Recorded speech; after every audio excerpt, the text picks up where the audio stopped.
Hello my dear friends, and welcome to my channel. My name is Barbara, and today we're going to be looking at Saturn in the 5th house. So very excited to be starting the Saturn series with Saturn in the 5th house. This video is for you. If you do have this placement, if you're a cross watcher, welcome as well.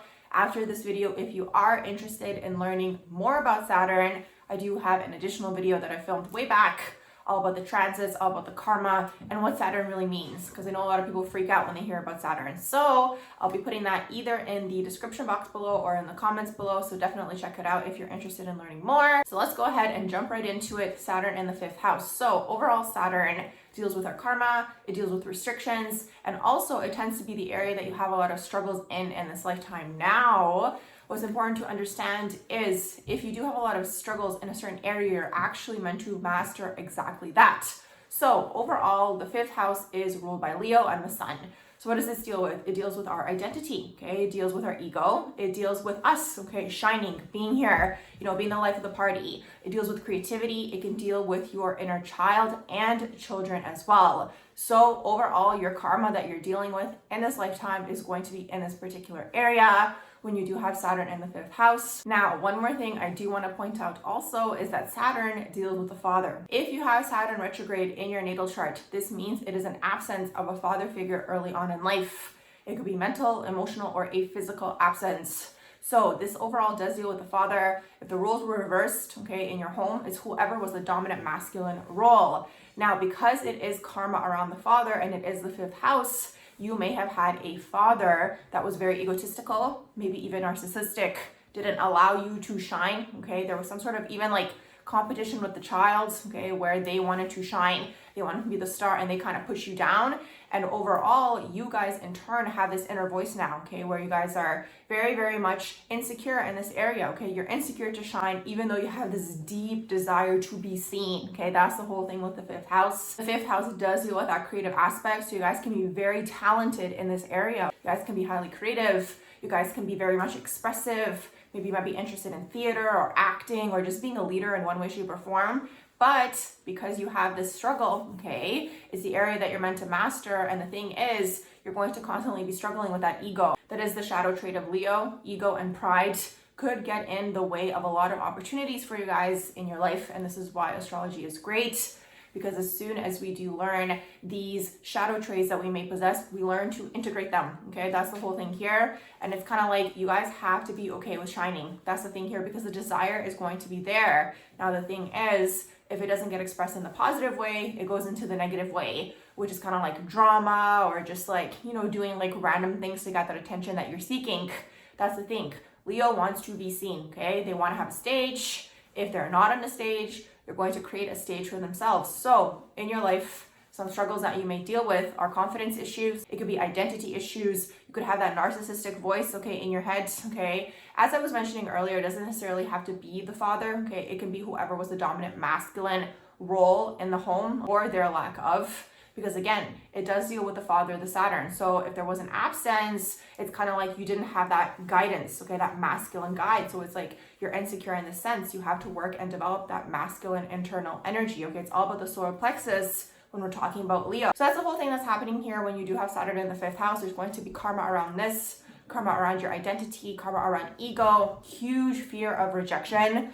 So that's the thing. It's kind of like you guys might miss out on opportunities in life where it's like you do want to express yourselves creatively, you do want to put yourselves out there, but it's like you have this fear, okay? It's like the fear of rejection is bigger than the desire for you guys to be seen, and it's kind of like it puts you guys in the corner, and it's like you might feel like you're constantly not satisfied, but it's like you have to push through that fear of rejection, and it's kind of like the best way to do this is just like constantly get rejected, kind of like put yourselves out there, get the rejection, and constantly keep doing this until you don't have that fear anymore. Because it's like you guys will not feel satisfied, okay, unless you guys express yourselves creatively. Now, on a more positive note, even though the whole positive aspect here is that you guys are super, super creative, this energy might clear up for you by the time you hit your first Saturn return. Now, the thing is, the way Saturn works is like if you don't learn the lesson or if you're resistant to learning the lesson, it keeps repeating until you learn it. That's why I say it might clear up by your first Saturn return, but if you're not resistant to the lessons, then it will, okay? You guys are going to become aware of these issues, and it's going to be a little bit easier for you, especially if you're watching this video where you're kind of like, okay, I have this fear, I have this thing I need to integrate within myself, I have issues with my ego, I have issues with my pride, and that's what's kind of in the way of me shining, right? Because it's like ultimately you want to shine, and you guys might find yourselves triggered in situations where other people are shining because it's kind of like that's your secret desire, right?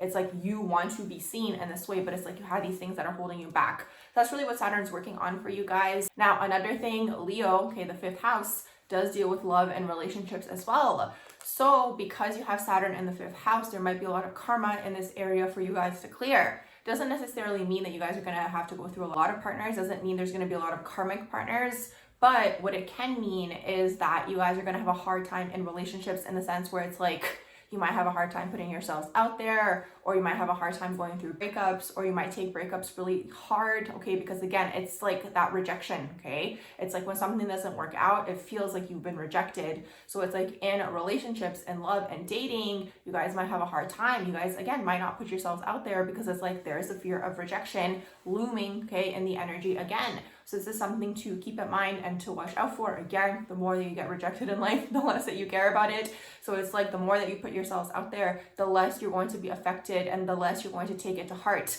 Because that Leo energy, which is the 5th house, is like they're very big-hearted, okay? They're very big-hearted, but it's like when they get burned, and if it's once, they're kind of like, no, you know, they go into the corner, they go into their shell, the ego comes up, the walls come up right away, and it's kind of like, okay, but like, you know, life's not like that, you know? We have to understand that sometimes people aren't going to like us, or relationships aren't going to work out. And the best way, you know, to look at relationships is really that they're vehicles. They're there to get us to the next place. So that's another thing to understand if you do have that Leo in the 5th house. Finally, one more thing I want to talk about is children. So I know a lot of people freak out when they see this placement. They think they're not going to have kids and all these sorts of things. What I will tell you guys is it doesn't necessarily mean that you're not going to have kids, but what it can mean is that you might choose not to have kids. There's a karma surrounding children in your life. So it's kind of like either when your child comes through, it's going to be a highly karmic child. It might tie you to another partner. So there's a karma that's playing out between you and the other person through the child. Another thing to understand also is a lot of the time this placement might not choose to have kids because again, there's their own inner child that didn't get to get expressed. So it's like you guys might spend more time, especially after your Saturn return, looking to express, okay, that creativity, that inner child of your own. So it's like you might choose not to have children because it's like you want to have fun, you want to be free, you didn't get to experience that childlike aspect of yourself of being fun and free and spontaneous and like all the wonderful things that Leo has to offer. There was a restriction placed upon you in this area, so you might not choose this. Now, alternatively, you guys could be healing through having a child, okay? So that could be the karma as well. So maybe you guys do end up having a child, but you guys are healing your inner child through this child, which is what more often than not does tend to happen when you do have children. Now, one more thing also is like you might have a child later on in life, okay? Because again, Saturn delays. I don't want to say delays, but it's kind of like Saturn pushes things till later. So it's like, again, because that energy still needs to be expressed, your own inner child, it might be later on, or you might have children that are far apart in age, because it's like sometimes the karma does come through a child around your Saturn return, okay, and that is part of your karma because Saturn is karma. You might have a child around your Saturn return and then you might not choose to have one till later. So there's always something going on with children when you do have that Saturn in the 5th house. Doesn't mean you're not going to be able to have kids or anything of this sort, but you might have challenges, you might have difficulties, but I do believe that we do have free will at the end of the day. So just something to keep in mind. So that's really the whole thing here. That's the gist and the whole idea of Saturn in the 5th house. It deals with your ego, it deals with your identity, it can deal with your creativity, your creative expression, it can deal with your love, your relationships, and children, also the inner child. So I'm going to wrap up this quick little video here on the Saturn in the 5th house. I do hope you guys did enjoy it. If you did, please do like, share, and subscribe, and I hope you all have a beautiful rest of the day.